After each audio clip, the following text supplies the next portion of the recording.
Il est actuellement 4h39 à ma montre et j'ai enfin terminé ma course matinale. J'ai pratiqué l'effet cumulé afin d'avancer d'1% dans mon objectif, d'atteindre ce sommet et de devenir un peu plus chaque jour celui que je suis lorsque je vais réussir. Et je vais pas vous mentir, je suis fier de moi. Je suis fier des choix que j'ai faits. Ce choix où, alors que je peux continuer de dormir, je décide de me lever et de faire les sacrifices nécessaires. Écoutez, le message est très rapide. Cette vidéo ne va pas s'adresser à des gens qui n'aspirent pas à la réussite. J'en ai marre de ces personnes qui crient au toit, qui crient au monde entier qu'ils veulent réussir mais qui ne passent jamais à l'action. Moi, je veux m'adresser aux vraies personnes. Ces personnes-là qui aspirent au changement. Ces personnes qui aspirent à changer leur vie ou à s'améliorer chaque jour.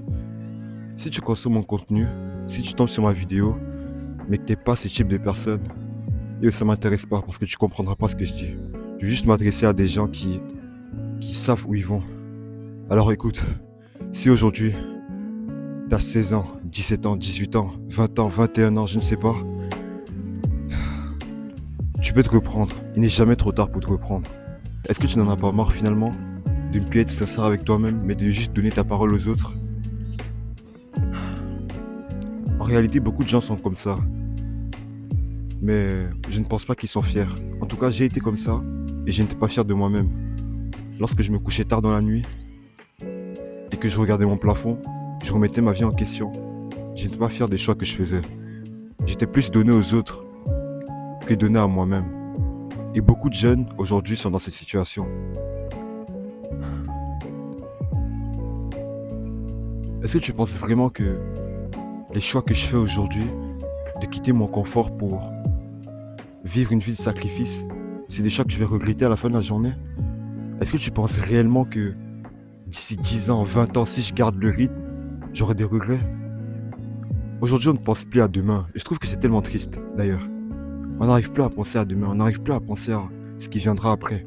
On préfère vivre au jour le jour et on ne veut même plus se projeter. On ne veut même plus faire les causes. Écoutez, si vivre comme ça, c'est la norme pour être accepté ou être un jeune normal, je vais toujours faire partie de ceux qui sont bizarres. Je vais toujours faire partie de ceux qui sont bizarres. Je n'ai pas envie de me conformer à des gens qui ne me ressemblent pas. J'ai pas envie de me conformer à des gens qui n'ont pas la même mentalité que moi. J'ai besoin d'être entouré de personnes qui aiment le sacrifice et qui aspirent à une vie de répétition et de repentance, et même de sanctification et d'élévation personnelle. Écoutez, en ce moment, je suis très fier de moi. Il n'y a rien, je dis bien, il n'y a rien que je puisse vivre qui va gâcher ce plaisir que j'ai chaque jour de quitter mon confort et d'avancer au moins d'1%. 1% seulement. Alors aujourd'hui, prends la décision, toi qui regardes ma vidéo, de commencer à reprendre ta vie en main. Avance au moins d'1% chaque jour. Fais des petites actions concrètes, mais qui auront de l'impact sur le long terme. Fais du sport. Pratique la danse. Reprends le basket. Reprends le football. Je ne sais pas ce que tu fais, mais tu dois te reprendre. Et c'est dur à dire, mais à la fin de la journée, tu n'auras que du regret si tu n'avances pas et tu fais ce que tu as à faire. Le message a été dit. Bye.